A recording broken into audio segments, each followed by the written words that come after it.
Bismillahirrahmanirrahim. Assalamualaikum warahmatullahi wabarakatuh. Sahabat semua, hari-hari ini kita tahu ya, Iwan Fals sudah kembali ke jati dirinya. Kalau di beberapa tahun yang lalu, rasanya kita tidak bisa lagi berharap dengan perjuangan yang dilakukan oleh Iwan Fals melalui lirik-lirik lagunya yang penuh kritis, penuh sindiran untuk pemerintah dan tentu sebagai upaya untuk mengingatkan penguasa. Tapi hari ini kita lihat beliau kembali menyuarakan aspirasi rakyat. Beliau kembali menyuarakan kehendak rakyat. Tentu melalui lirik-liriknya yang jenaka tapi tajam.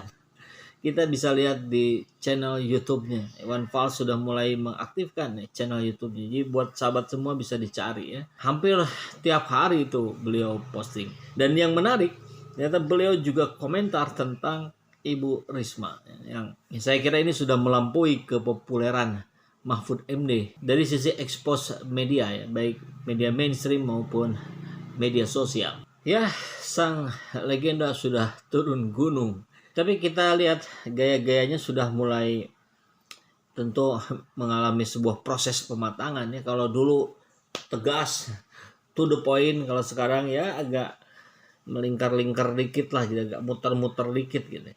Dan di beberapa syairnya memang sindirannya halus.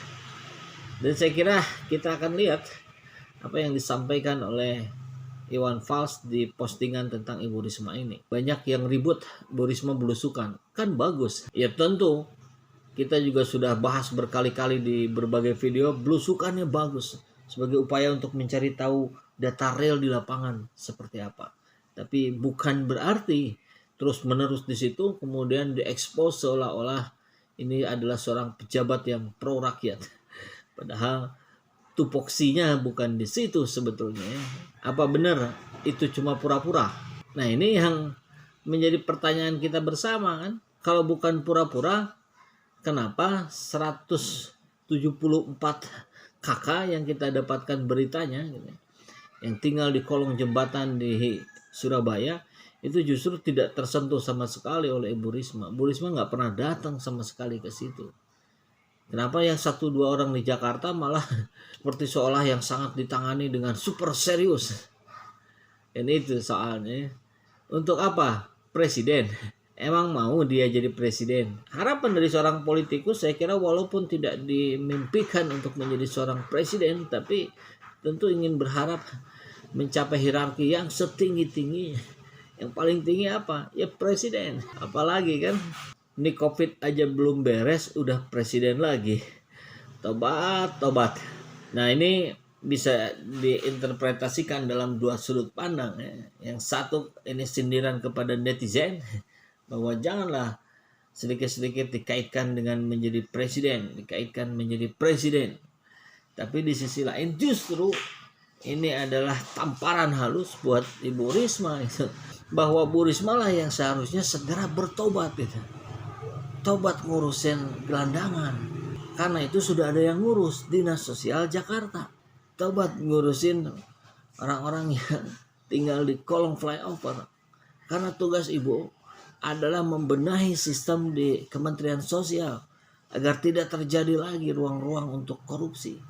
Ibu Risma harus segera tobat, jangan terus-menerus mengagungkan pencitraan. Di tengah kondisi kita sedang pandemi, urus bansos dengan sebaik-baiknya agar efek pandemi tidak terlalu memberatkan rakyat. Begitu ya. Dan postingan ini kan di hari Jumat ya, tanggal 8 Januari. Dan rupanya Iwan Fals saat itu belum tahu kalau ada deklarasi pasukan Tri Risma hari ini untuk Gubernur Jakarta. Dan kemudian setelah tahu ada deklarasi itu, kemudian di kesempatan berikutnya mencuitkan, loh ini serius? Kan baru jadi menteri. Enakan menteri apa gubernur sih? Tulis Iwan Fals sih begitu ya. Dan ya jelas dari sini kita bisa melihat kembalinya seorang Iwan Fals berada di jajaran orang-orang yang ikut mengawasi jalannya pemerintahan dengan jalan memberikan obat, yaitu kritikan. Ini penting karena kemudian kan kita jadi tahu itu bagaimana alur yang diskenariokan oleh para politikus tingkat tinggi ini sudah terbaca oleh rakyat jelata.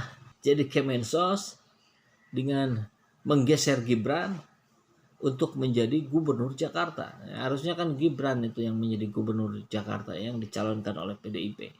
Tapi kita tahu kemarin kita tidak bisa, rupanya PDIP tidak bisa betul-betul mengklirkan, betul-betul memastikan bahwa Gibran benar-benar bersih dari kasus suap, dari sinyalemen keterlibatan dengan korupsi dana bansos kubu Banteng.